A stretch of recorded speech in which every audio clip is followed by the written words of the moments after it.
मौत से डरेंगे तो जी नहीं पाएंगे। हाँ सुनो, ऐसा नहीं कह रहा हूं कि वहां जाके राजा की तरह जिएंगे, पर हमसे जानवरों जैसा बर्ताव करने वाले के नीचे दबे रहने से अच्छा है कि हम उस हकीकत को बदलने के लिए अपनी जान दे दें। जय भीम, नमो बुद्धाय, जय शिवराय, जय संविधान। साथियों, मैं राकेश और आप देख रहे हैं हमारा यूट्यूब चैनल। जैसा कि आप जानते हैं, हम खबर वो दिखाते हैं जो बहुजन समाज के लिए बहुत ही जरूरी है। हमने पिछली बार जो वीडियो बनाया था उसमें थंगलान मूवी के बारे में हमने काफी सारी जानकारी देने की कोशिश की थी कि किस तरह से नागपुर में कई जगह पर जो है इस मूवी को लगाया गया, लेकिन उसके पोस्टर नहीं लगाए गए, वो उसको छुपाने की कोशिश की गई। इस तरह का वीडियो हमने बना के सोशल मीडिया पर डाला और उसका जो रिस्पांस है आप दर्शकों के द्वारा बहुत ही अच्छा आया है। ऐसा लगता है इस देश भर में थंगलान मूवी के लगने के साथ ही एक खलबली मच चुकी है पूरे देश भर में। लोग जानना चाहते हैं कि इस मूवी में ऐसा क्या है कि इस मूवी को पूरे देश भर में बहुत सारे थिएटर में स्क्रीन नहीं मिल रहे, कहीं उसे दिखाया नहीं जा रहा है। लोगों की जो उत्सुकता है इस ओर बहुत ज्यादा बढ़ रही है और इसी वजह से आज हम जो है इस मूवी का कुछ पैमाने पर विश्लेषण करना चाहते हैं, कुछ उसके बारे में हम आपको जानकारी देना चाहते हैं। तो कुल मिलाकर ये जो फिल्म है, इस फिल्म की जब स्टोरी शुरू होती है तो इस शुरुआत में ही एक शब्द का इस्तेमाल किया गया है, वो है मूल निवासी। अब ये मूल निवासी शब्द जो है अक्सर देखा जाता है कि जो बामसेब के जो लोग हैं, जो कार्यकर्ता है या जो पदाधिकारी है, वो आपस में जब अभिवादन करते हैं तो वो एक दूसरे को जय मूल निवासी इस शब्द से अभिवादन करते हैं। और यही शब्द जो है इस फिल्म में भी शुरुआत में ही दिखाया गया है। तो कहीं ना कहीं भारत का जो इतिहास है इस मूल निवासी शब्द से जुड़ा है और इस शब्द का इस्तेमाल जो है वो बामसेब के जो लोग हैं वो करते हुए नजर आते हैं।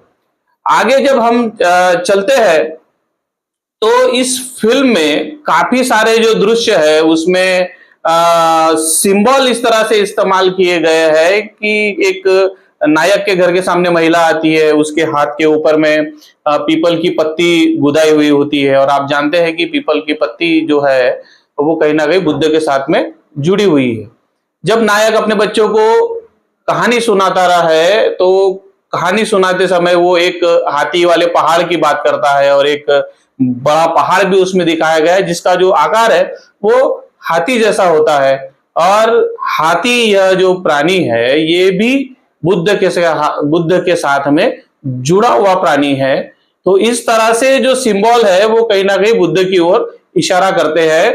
पूरे फिल्म में एक ही बुद्ध की मूर्ति दिखाई गई है, लेकिन बुद्ध से जुड़े हुए काफी सारी चीजें इसमें आपको देखने के लिए मिलेगी। कहानी के बीच में जब ब्राह्मण कहता है कि ये जो सारी जमीन है ये राजा की है, तो थंगलान के जो परदादा होते हैं वो ये कहते हैं कि ये जो जमीन है ये सारी जमीन माया की है। तो कहीं ना कहीं जो बुद्ध की माता है महामाया, उसका भी नाम इस फिल्म में दिखाई पड़ता है। और फिर जब हम इस फिल्म के एंडिंग में जब आते हैं तो अंत में भी वहां तथागत बुद्ध का एक चरित्र वहां पर में दिखाया गया है। भगवान बुद्ध जैसा एक व्यक्ति वहां पर में दिखाया गया है और वो कहता है कि अगर आपको खुश रहना है तो आपको इस लोभ से दूर रहना पड़ेगा। तो यही जो पूरे फिल्म का अगर सार हम समझे तो ऐसा लगता है कि इस फिल्म में जो सोना है, फिल्म तो वैसे ये सोने की खुदाई पर बनी है, सोना खोदा जाता है और कुछ लोग, कुछ राजा लोग और फिर बाद में जब अंग्रेज भारत में आते हैं वो भी सोने के पीछे ही पड़े रहते हैं। लेकिन भारत का जो असली सोना है वो कहीं ना कहीं बुद्ध की विचारधारा को बताने की कोशिश इस फिल्म में की गई है। अब हम कुछ डायलॉग पर आते हैं। तो शुरुआत में जब ब्राह्मण राजा को कहता है कि इस शैतान मुनि की गर्दन को आप काटकर दूर फेंक दीजिए तो ये जो सारा सोना है वो हमारा हो जाएगा।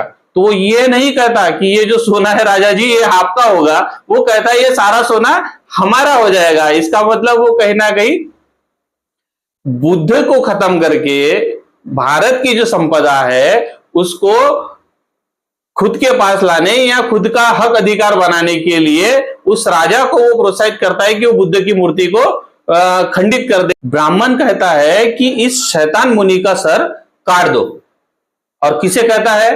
राजा को कहता है। और क्या कहता है कि जो बुद्ध की मूर्ति है उसे वो शैतान कहता है। तो आप जानते होंगे कि बहुत सारे जो ब्राह्मणी ग्रंथ है इसमें भी बुद्ध की बदनामी की गई है। ऐसा जो डायरेक्टर है अपने फिल्म के द्वारा दिखाने की यहां पर में कोशिश कर रहा है। इस फिल्म में दो ऐसे सीन आते हैं जब बुद्ध की मूर्ति को दिखाया गया है। पहली बार जब राजा और ब्राह्मण का संवाद होता है उस समय में बुद्ध की मूर्ति को दिखाया गया, और उस समय में ब्राह्मण जो है वो राजा को मूर्ति को तोड़ने की बात करता है। दूसरी बार जब हम बुद्ध को देखते हैं तो जब अंग्रेज भारत में आते हैं और उनके साथ में अशोक उनके साथ में आता है, और अशोक ही कुएं में कूदकर बुद्ध की मूर्ति को बाहर निकाल लाता है। लेकिन ये सारा जो मामला है ये अंग्रेजों के समय में दिखाया गया है। तो ऐसा लगता है कि जो इस फिल्म का जो डायरेक्टर है या इस फिल्म का जो कथाकार है वो ये दिखाने की कोशिश कर रहा है कि भारत का जो बुद्धिज्म का जो इतिहास है उसको अंग्रेजों द्वारा ही खोदा गया है। तो जैसा कि आप जानते हैं कनिंघम भारत में आए और उन्होंने यहां पर में स्तूपों की खोज की, बुद्ध की जो विरासत है तो उसको खोद के निकाला और उसके ऊपर में उन्होंने इतिहास की रचना भी की। तो ये कहीं ना कहीं इस फिल्म से मैसेज जाता हुआ नजर आता है। जैसा ही ये लोग सोना लेने के लिए जाते हैं तो वहां पर जो सांप है, बड़े बड़े नाग है, वो आके उन्हें काटने की कोशिश करते हैं। और आप तो जानते होंगे कि भारत के अंदर में जो नाग संस्कृति है वो बहुत पहले से पुरातन काल से प्रचलित है। वेदों में भी ये बात कही गई है कि यहाँ नागों की बस्ती हुआ करती थी, उन्हें पूरी तरह से जला दिया गया। तो नाग कहीं ना कहीं भारत के मूल निवासी लोग हैं और इस भारत की संस्कृति, सभ्यता और इसके रीति रिवाज, इसकी रक्षा करते हुए हमेशा से दिखाई पड़ते हैं। और जो थंगलान है वो इन नागों के विरुद्ध तो लड़ता है, लेकिन आखिर में उसे ये भी पता चलता है कि हम लोग भी जो है वो नागवंशी लोग हैं, और गुलाम बनाए जाने के बाद हम लोगों ने ही नागवंशी लोगों के विरोध में ये लड़ाई लड़ी है। तो इस तरह का चित्रण जो है इस फिल्म में दिखाई पड़ता है। और एक बात इसमें खास दिखाई गई कि जो भारत की जो मूल सभ्यता है, ऐसा कहा जाता है कि भारत में जो है वो महिला प्रधान संस्कृति थी। तो इस फिल्म में भी वो दिखाया गया है कि जिस नायिका ने नागनिका की भूमिका की है उसी इस फिल्म में आरती दिखाया गया है। और ये जो आरती है ये महिला है, और महिला होते हुए भी वो इस पूरी फिल्म में नागों का नेतृत्व करते दिखाई देती है, उस समय के मूल निवासियों का नेतृत्व करते दिखाई देती है। तो इससे ये संदेश जाता है पूरे देश भर में कि भारत में जो है वो महिला प्रधान संस्कृति थी। बाद में ही उनका ब्राह्मणीकरण करके या उन्हें मानसिक गुलाम बनाकर इस देश में गुलाम बनाने की कोशिश की गई है। यह भी संदेश इस पिक्चर से आता हुआ नजर आता है। एक बात और इस फिल्म में खास तौर पर मैं आपको बताना चाहूंगा कि जब ब्राह्मण ये कहता है कि नीची जात वाले इसकी जबान तो देखो, तो थंगलान के जो परदादा है वो एक बात कहते हैं और वो ये कहते हैं कि आपको जो समृद्धि इस देश में मिली है वो इस देश के इतिहास को गढ़ाकर मिली है। तो मुझे ऐसा लगता है कि इस फिल्म का जो डायरेक्टर है और इस फिल्म का जो कथाकार है वो यह बताना चाहता है कि जो ब्राह्मणवादी है या फिर उस पिक्चर में जो ब्राह्मण है उसको वो ये कहना चाहता है कि अगर आपने इस देश में अगर संपदा कमाई है, इस देश में आपको मान सम्मान अगर मिला है, तो इसके पीछे कहीं ना कहीं आपने इस देश का जो असली इतिहास है उसको खत्म करने का, उसको गड़ाने का ये काम भी आप लोगों ने किया है। और इसी वजह से इस देश का जो मूल निवासी है वो अपने ही लोगों से टूटकर, अपने ही लोगों के विरुद्ध में लड़कर आपका गुलाम बन चुका है और गुलामी का जीवन गुजार रहा है। तो इस तरह से इस फिल्म में जो है भारत के सच्चे इतिहास को दिखाने की पा रंजीत जी ने कोशिश की है। और आप लोग इस फिल्म से क्या संदेश लेना चाहते हैं ये तो आप लोग इस फिल्म को देखने के बाद ही आपको पता चलेगा। और भी इसमें काफी सारे जो चीजें हैं, जैसे कि एक जगह दिखाया जाता है कि जो थंगलान है वो काफी समय तक अंग्रेजों के सानिध्य में रहता है और सानिध्य में रहने के बाद में वो उनकी कुछ जबान भी सीख पाता है।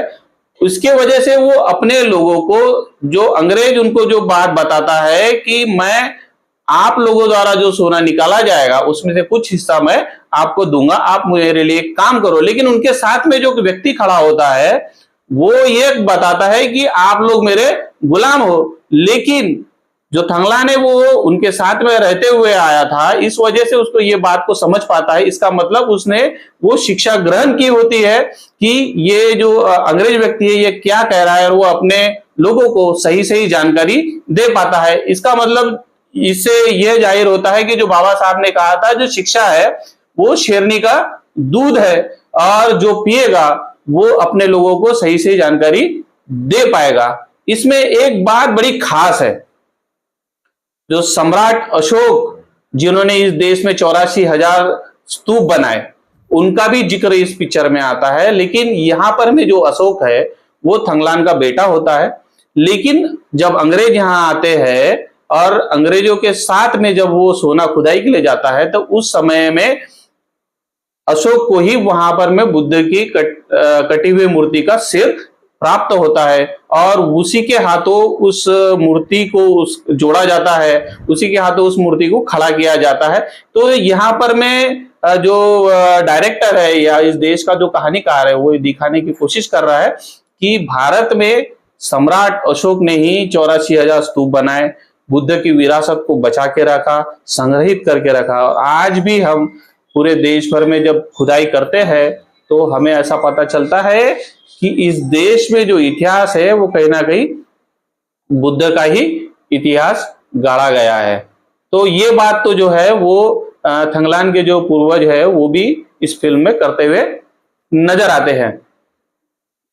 तो ये सारी बातें इस फिल्म में बहुत ही अच्छी तरीके से दिखाई गई है। बुद्ध से जुड़े सारे सिंबल इस पिक्चर में दिए गए हैं।